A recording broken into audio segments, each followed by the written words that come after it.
Hi, my name is Alexis, and I'm a biology psychology major. My name is Dayton, and I am a biology major with a psychology minor. My name is Sierra Wolsey, and I'm a health and fitness studies major with a psychology minor. Our presentation is on the topic of pornography. It's generally based on the topic of is pornography harmful? And we'll be looking at the general information, the yes perspective, and the no perspective.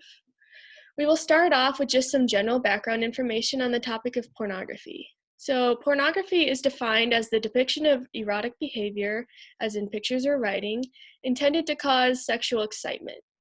Pornography can be in the form of writing, pictures, or videos. I would first like to start with a small timeline of the history of pornography. Pornography first originated back in 1524 when the Romans created the first images of porn. Then in the 16th century, it brought the first pornographic literature. This literature was secretly shared around until 1837, when the first pornographic stores opened in London and brought an easier way for people to begin to access porn.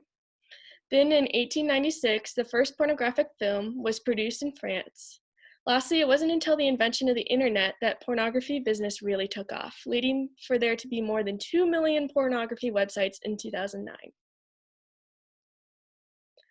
Over the course of history, there have been many debates on the topic of pornography. Most notably was how it split the Feminist Party in the 1970s. The Feminist Party had a hard time agreeing whether pornography should be lawful or not, so they split into the radical feminists and sex-positive feminists. The radical feminists opposed pornography, while the sex-positive feminists did not want to censor porn as they viewed the censorship of porn as an opposition to women's liberation. Over a few decades, their quarrel slowly died out and the party regrouped. No matter what position was taken on the opinion of porn, the development of the internet and smartphones caused a huge surge in the amount of pornography that could not have been predicted. The internet made millions of porn videos and pictures easily accessible for more people to participate in viewing porn. Today, the porn industry has boomed to the point where it makes billions of dollars in revenue each year just based off the consumption of porn. These two graphs help showcase how porn is used in society today. As seen in the top graph, Iraq and Egypt are actually the two countries that produce and share the most amount of adult websites and content. It is interesting to then look at the second graph and see that the United States is the single leading consumer of adult sites. We do need to take into account that the United States also has a larger population than places like the United Kingdom, so most of the adult content is not that substantial compared to the United Kingdom when you factor in their populations. It is also interesting to note that our society's opinion on porn varies depending on the views during that era, whether the views are more liberal or conservative. These views influence the laws that are placed on pornography and how strictly all of these laws are followed. One example of this is in 1873, Congress banned any book, painting, photography, or other material design adapted or intended to explain human sexual functions, prevent conception, or produce abortion.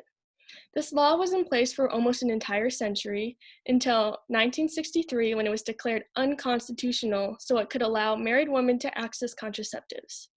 Then in 1972, the rule was once again changed to allow a single woman to also have access to these contraceptives. So I'm the no perspective, and I'm going to start out, excuse me, I'm going to start out with some statistics. So there are around 72 million websites devoted to forms of porn. Also, there are approximately 36% of Americans that use porn once per month, and this can obviously be more than once per month. Also, amateur porn is the most viewed porn on the internet. And then next I will be talking about the benefits of porn. So first, it can form good speech in bed. What they, oh gosh, I kind of messed it up. What they see can help them express what they want to say in bed. So pretty much like if they don't have the best like speaking in bed to their partner, they can, view some porn and they can express what they might be trying to say. Another thing is it expresses sexual desire. So if they do have a fetish, they can show this to their partner, or even if they don't have a partner, they can, view it, and they can, that's all about, I have to say. It gives hope. So with this, if men or women are viewing porn, women especially are very insecure about their breasts, and men are very insecure sometimes about their genitals. And so if they see they're smaller than most, or women are also insecure if their breasts are too big, and so they see that on pornography, it can give them hope. Or also the people who have fetishes, and there's porn that is specifically for those fetishes. They know they're not the only ones who have that sort of fetish. Also, creative sex, it sort of links back to the giving hope to people. So creative sex can make someone get a fetish, which isn't always bad. It can become bad, but it can also how am I trying to say this? New sex positions when it comes to the bedroom with their partner, and then exploring their sexuality. So without trying it with someone else, so that can create, if it's a male and a male, STDs that can be created. Or if they are uncertain and they aren't sure if they want to try it, but then they view some porn and they're like, okay, I think that might be what I am. Or if they are bisexual because they like both genders, that's a good way to find out. It grants access to sexual information. It isn't the best way. There are obviously better ways, such as like teachers, and your parents are a good way. They obviously don't know everything, because they could have obviously they could be biased towards some things. Like they could be like, don't have sex, but it does grant some access. Like, where do I put it, or things like that, or so forth. It grants a little bit. It is healthy, so that does link me to my next one, stress reliever. So relieve some stress. You stressed out, it's a healthy way to get rid of stress. Decreases aggressive tendencies. We will discuss, I believe in the yes perspective that we discuss aggressive tendencies. I'm not positive, but porn is supposedly linked to aggressive tendencies, but it decreases them a lot. It helps you learn a thing or two about sex if you're new to it. Like I said, grants access to sexual information. Not the best way, but it is one way. And then lastly, it's cheaper than strip club or other means of getting off, because you are seeing naked people, and strip clubs can be expensive, and porn sites are usually free, or you strip subscription, or you can go and buy a magazine. There's this thing called the reduction method, which is pretty much no risk. So you have no risk of getting someone pregnant or being pregnant, and then sexually transmitted infection. So yeah, that's pretty self-explanatory. It's just no risk of anything. And then also porn increases sexual and overall satisfaction. So by viewing porn, you go in a bedroom and you try a few different things, and you're like, okay, I'm glad I saw that, and continue to do that because it increased our sex life, like, trying things out. porn encourages masturbation, so takes care of own sexual needs, increases fertility, and it burns calories because it is known that when you have sex, you burn a lot of calories. So vice versa, when you masturbate, you burn some calories. Porn helps normalize desires. So as I said before, you have some fetishes. They have that on porn sites. So it helps normalize those desires. So anything and everything is on the internet, including any strange fantasies. So yeah, you see those. Also helps you figure out your turn on. So you may not know those before you view them with pornography, and then you find out, oh, I like that. Take it into the bedroom, and you figure out, I didn't know I liked that. Porn is entertaining.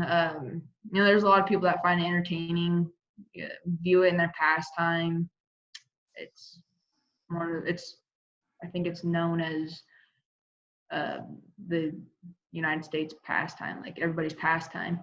Married men and women with porn use, it benefits relationships and opens minds to new sexual possibilities. Like I said before, fetishes and new sex positions. So it just opens their mind to being like, okay, let's try that. Okay, so I have the perspective that yes, pornography is harmful, and I started off with some statistics like Sierra did. So 79% of porn performers have used marijuana, and 50% have used ecstasy. 1 in 5 mobile searches are for porn or for like a porn website. 88% of scenes in porn contain physical aggression, and there's even more that contain verbal aggression. And every second on the internet, $3,075.64 is spent on porn.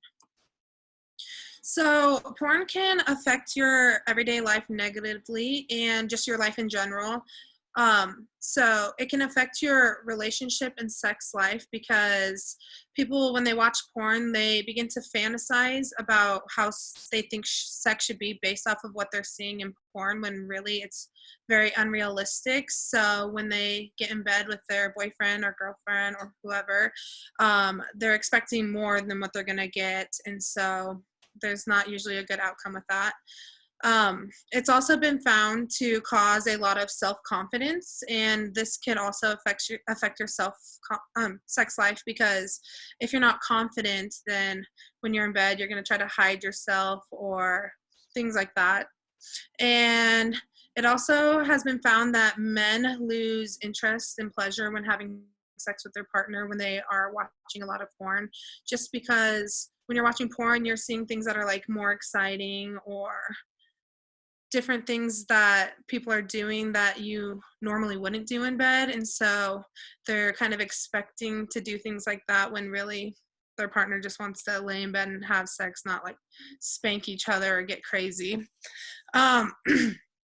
It also has been linked to sexual violence. I know Sierra mentioned that it reduces sexual violence, but there's also studies that has linked it to encourage, normalize, or even trigger acts of rape and sexual violence. And this is because porn is becoming more and more violent. There's like different porn categories where you can find like a rape scene or like beating, things like that. And porn also affects your brain and body. So when you're watching porn, the part of your brain that's linked to pleasure is actually shrinking. It has also been found that porn has been linked to decrease the attitude towards women. So the more porn you watch, the more negative attitude you're going to have towards a woman. And lastly, I want to talk about how porn is addictive. Porn is like a drug, so the part of your brain that actually is affected when you're watching porn is the same part of your brain that is affected when you're addicted to drugs. And when you're watching porn, your brain is actually changing, and these changes are what's bringing you back to porn more and more.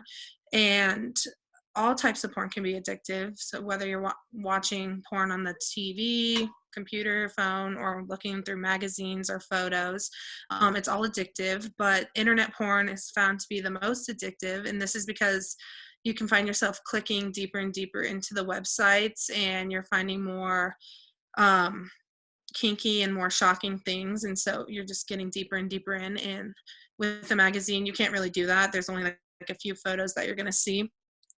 And I also think that it can be addicted because people are using porn to cope with their feelings. So if they're feeling stressed or anxious, they might go home after work or after a long day and watch some porn to relieve stress. And doing this all the time is going to allow you to become addicted to porn. And people also use it when they're struggling at work or with their home life, and porn's gonna take over their life, and they're gonna stop doing the things that they enjoy. And here are references that we have used. So we also wanted to add in this video that we made, we came up with 6 discussion questions, and we sent these to our friends and people that we knew, and we asked them to videotape themselves answering it and their opinion on our questions, and we threw them all into a video that we would like to share with you. Question number 1 is, what are your views on pornography? Okay, so I wouldn't say I have a very strict yes or no view on pornography, but I will say that when I hear the word pornography, a lot of the things that come to mind for me are negative connotations, such as, oh, people who watch porn, wow, they must be sex addicts. Obviously, that is not the case. Not everyone who watches porn is a sex addict, but I also then tend to also think that it is a business per se, that obviously there's people in the world who have devoted their time into making pornographic videos or pornographic photos, things like that. And so I think we also need to realize that men and women alike both participate in it and produce it. So it's kind of a touchy topic. So I'm vehemently against pornography. I've had past experiences with it, and it's just not, I don't think it's healthy. I don't think it promotes a positive view of men or women, and it doesn't promote a positive view of masculinity or femininity. I would say because of the fact that I was brought up in a fairly religious family, that I've always been told that pornography is bad and that it's something that you're not supposed to do.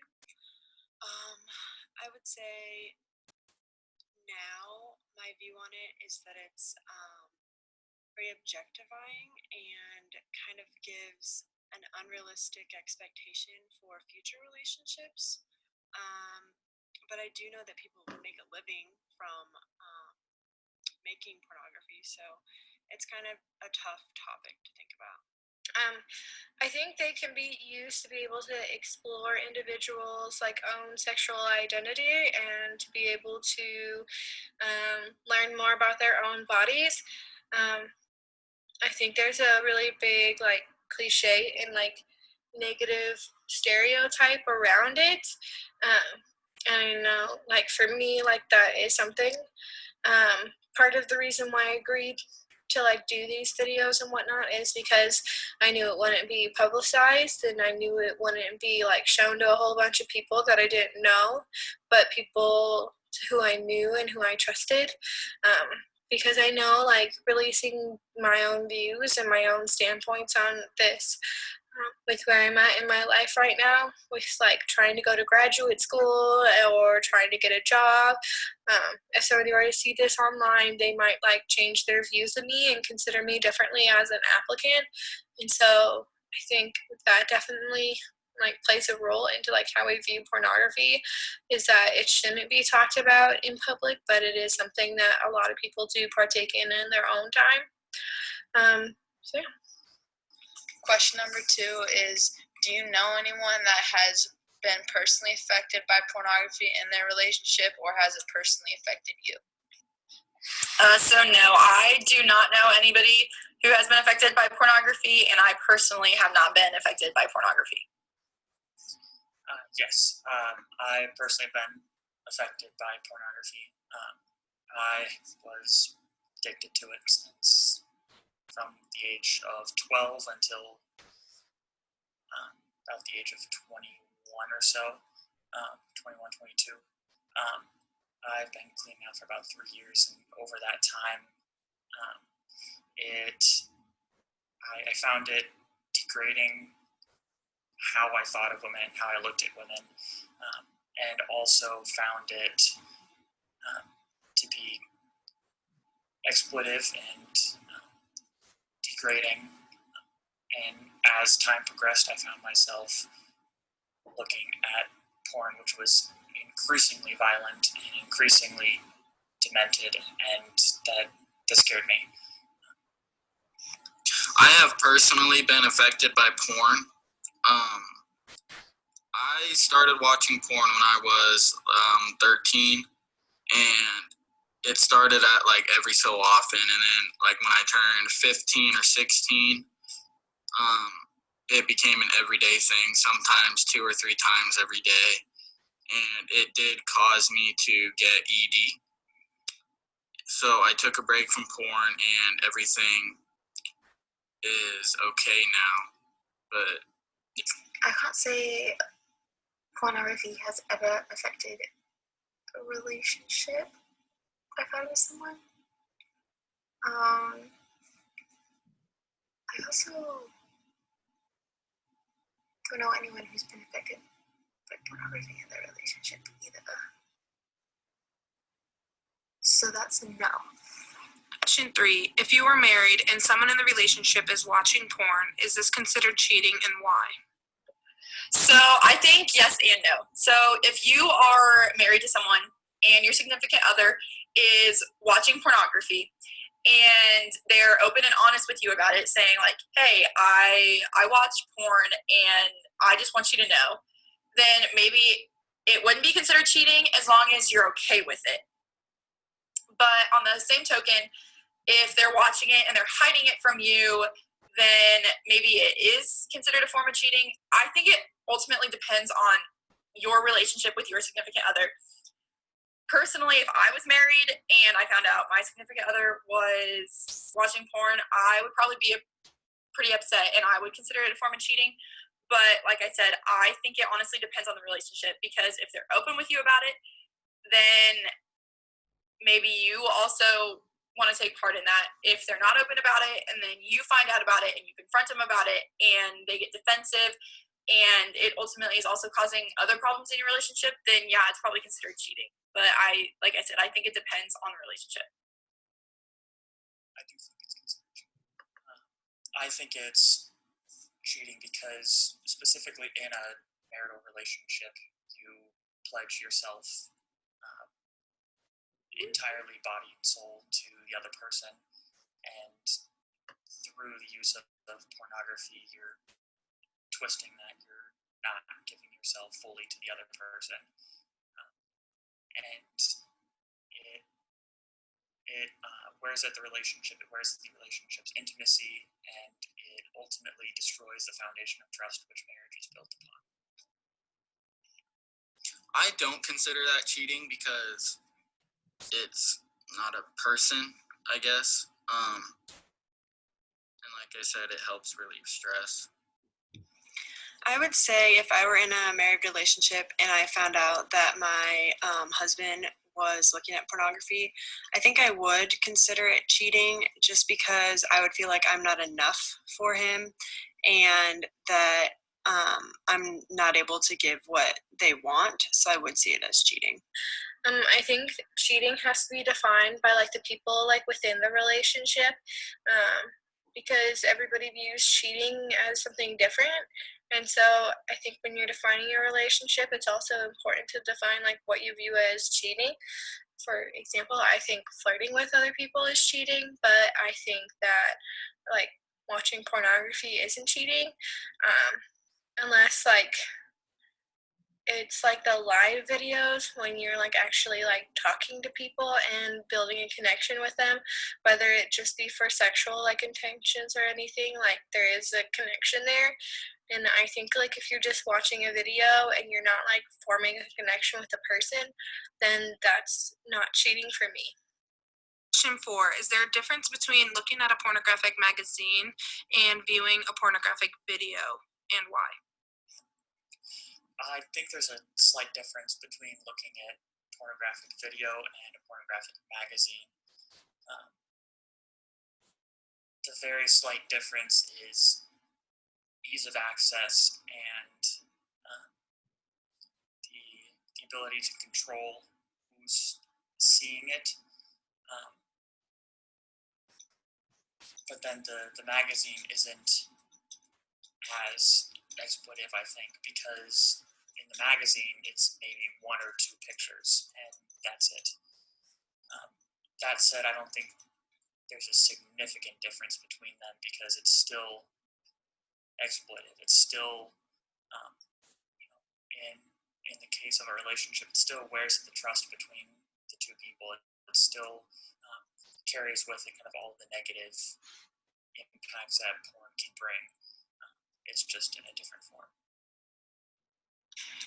I do not believe there is a difference between watching a pornographic video or using a pornographic magazine. I believe that both are being used for the purpose of lust. Therefore, in my mind, there isn't really a difference between the two.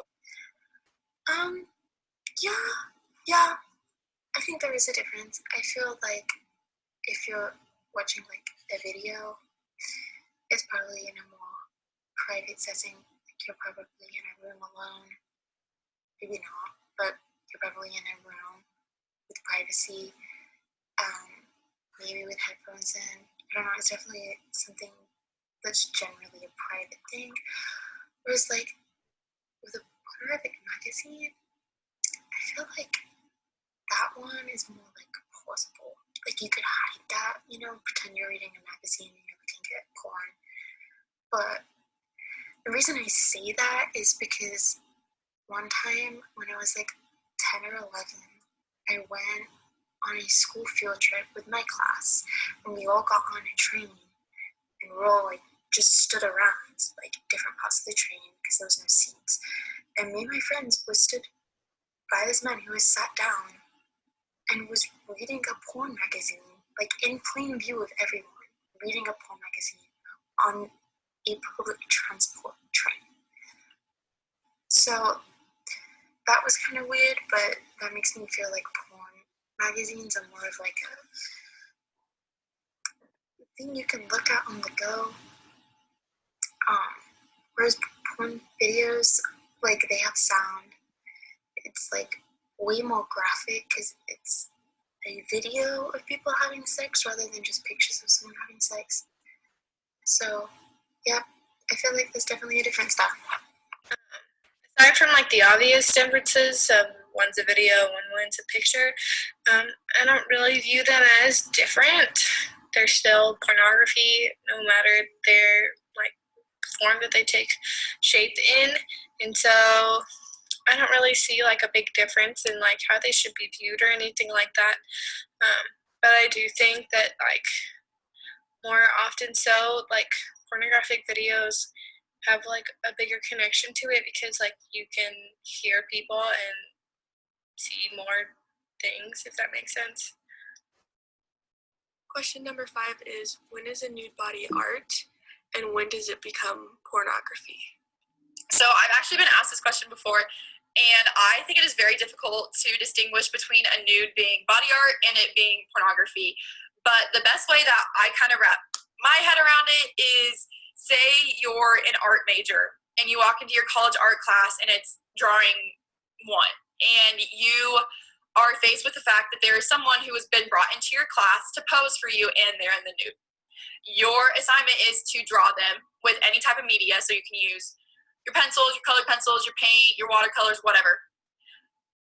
That's technically body art because that is honestly for an assignment. It's you are producing art. It's just your model is a nude individual. I think think it turns to pornography, though, when that person is purposely and intentionally putting themselves out there in the nude, and then they're also getting people to take pictures for them to then later sell those pictures, or for that photographer to sell those pictures. Or maybe they don't even give consent for those pictures to be sold, but they are sold, and then it turns into something that's been given to other people or used in a movie or another pornographic video. So I think that's kind of where the line is drawn. I think it ultimate, to me at least, that's where the line is drawn. So I think the context of which the nude body is being portrayed has a huge impact on whether or not it is viewed as art or pornography. For example, if there was a nude body in an art museum or in an art classroom or a drawing or sculpture class, I would view that as art. However, when it's being portrayed through video or through magazines that are specifically targeting audiences for the purpose of lust, that's when I believe it becomes pornography. I think a nude is considered body art more when it's something appreciated more for beauty, and then it kind of turns into pornographic material when it's more suggestive and leads you to think about sex and things like that. So I think that a nude becomes pornographic material when it's suggestive towards sex. That's a tricky question, because there's like a line between pornography and awe, and I think it comes down to like the context and the way that it's portrayed. Pornography is definitely portrayed in a way where you know that it's pornography. It's more in your face. It's giving off the vibe that you're supposed to be like turned on by it. Whereas I feel like art is a completely different context. It's portrayed in a more stylistic way, more aesthetic, like a Renaissance painting with naked women isn't supposed to turn you on. It's supposed to be like a beautiful representation of the natural body, And I think there is like mediums that toe the line between art and pornography, and I feel like Playboy is a good example of that. I look on their Instagram sometimes, and they just have like really cool pictures, like super cool pictures, and I think like they're beautiful and like super empowering. But I definitely realized that like people buy the Playboy magazines because it turns them on, and I think that's definitely towing the line. And so I think that like it's to do with the context, and I think it's to do with the perspective of the person viewing it as well. For me, I think it depends on like the intent of like when it's being made. If the like intention for the new body is to be displayed like as art or as something to like be appreciated through like artistic ways, then I think that's when a nude body is art. But I think it becomes pornography when like the intention behind it is for somebody to masturbate to it or view for their own personal pleasure. So I think that's the difference. It's all behind the intention of the creator, but sometimes the intentions may be modified by the viewer. But I still think the intent of the maker is more important than the intent of the viewer. Question number 6 is, watching pornography is often characterized as a male activity. Do you think that women can also become addicted to pornography? Absolutely, yes. Women can still become addicted to porn. Pornography is addictive regardless of who's viewing it. Kind of the same way as something like alcohol or drugs. Some people are going to be able to look at it and it's not going to be addictive. Others are going to look at it and it is going to be addictive. But studies have shown that porn has the same impact in the brain as heroin. Like the same brain receptors light up when viewing porn as taking a hit of heroin. I mean, it's not just a male problem. I think it's somewhere around 30% of people who are addicted to porn are women, and it's increasing. Like pornography addiction is increasing amongst women as it's attempting to be normalized. We're attempting to normalize something which ultimately shouldn't be normalized because it's a warped and twisted view of human sexuality. Porn is definitely not just a male activity. There's a whole bunch of different categories. There are a lot of women who are addicted to porn. So no, it's not a male thing. 100%. And you know why? Because women also watch porn. And if women watch porn, then there is a definite likelihood that they could be addicted to porn. It's not just a male-only activity or a mostly male activity. I think women probably watch porn as much as men do. We should break that stigma for sure, because women could also become addicted to porn. I think so. I know that it's kind of a cliche to talk about women masturbating and whatnot, but it is something that happens, and it's a part of like exploring bodies and stuff. And so I think that viewing pornography can also be done by women, and that women can also be addicted by it. But I think it's discussed less in society because of the views of men being addicted to pornography more so than women.